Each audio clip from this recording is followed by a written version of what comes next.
लोकसभा 2024 ची निवडणूक ज्याकडे सगळ्यांचंच लक्ष लागलंय. महाराष्ट्रात महाविकास आघाडीचे जागा वाटप निश्चित झालंय. महाविकास आघाडीमध्ये 21 जागा या शिवसेना उद्धव बाळासाहेब ठाकरे या पक्षाला मिळाल्यात. पण जर आपण सध्याची परिस्थिती पाहिली तर उद्धव ठाकरेंच्या पक्षाचे 21 पैकी किती उमेदवार विजयी होतील आणि किती चेहरे नवीन आहेत हेच या व्हिडिओतून आपल्याला जाणून घ्यायचंय. त्यामुळे हा व्हिडिओ शेवटपर्यंत नक्की बघा. 48 जागांपैकी शिवसेना ठाकरे गटाला 21 जागा, काँग्रेसला 17 आणि राष्ट्रवादी काँग्रेस शरदचंद्र पवार पक्षाला 10 जागा असा महाविकास आघाडीच्या जागा वाटपाचा फॉर्म्युला ठरलाय. यात उद्धव ठाकरे यांनीच बाजी मारली आहे. त्यामुळे आता आघाडीत ठाकरे गटच मोठा भाऊ असणार हे स्पष्ट झालंय. आता पाहूया ठाकरेंच्या शिवसेनेचे 21 पैकी 17 नवीन चेहरे कोणते आहेत. बुलढाणा लोकसभा मतदारसंघातून प्राध्यापक नरेंद्र खेडकर, यवतमाळ वाशिम मधून संजय देशमुख, मावळमधून संजोग वाघेरे, सांगलीतून डबल महाराष्ट्र केसरी चंद्रहार पाटील, हिंगोली लोकसभा मतदारसंघातून नागेश पाटील आष्टीकर, नाशिकमधून राजाभाऊ वाजे, मुंबई उत्तर पश्चिम मधून अमोल कीर्तीकर, मुंबई दक्षिण मध्य मधून अनिल देसाई, कल्याणमधून वैशाली दरेकर, हातकणंगलेतून सत्यजित पाटील, शिर्डी लोकसभा मतदारसंघातून भाऊसाहेब वाकचौरे, पालघरमधून भारती कांबडी आणि जळगावमधून करण पवार हे नवीन उमेदवार आहेत.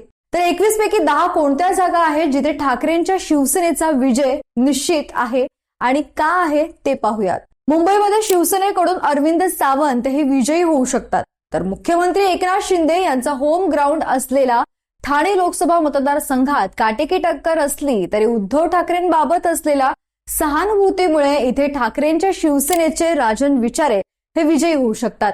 रत्नागिरी सिंधुदुर्ग लोकसभा मतदारसंघात उद्धव ठाकरेंच्या शिवसेनेचे विनायक राऊत हे भाजपचे केंद्रीय मंत्री नारायण राणे यांना तगडी टक्कर देऊन विजय मिळवण्याची शक्यता आहे. तर इकडे रायगड लोकसभा मतदारसंघाकडून ठाकरे गटाचे अनंत गीते हे सुनील तटकरे यांचा पराभव करत विजय प्राप्त करतील. आणखीन एक महत्वाचा मतदारसंघ तो म्हणजे छत्रपती संभाजीनगर.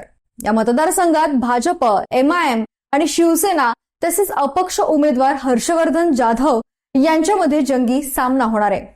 असं असलं तरी इथे शिवसेनेचे ठाकरे गटाचे चंद्रकांत खैरे हे विजयी होण्याची शक्यता अधिक आहे. नाशिक लोकसभा मतदारसंघात महायुतीचा तिढा कायम असल्यानं तिघांच्या भांडणात ठाकरे गटाचे राजाभाऊ वाजे हे विजयी होण्याची शक्यता आहे.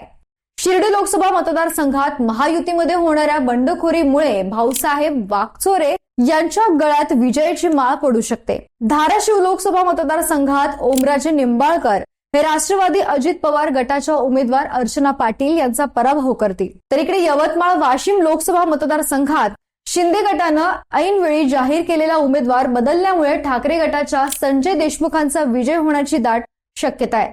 आणखीन एक महत्वाचा मतदारसंघ म्हणजे बुलढाणा लोकसभा मतदारसंघ.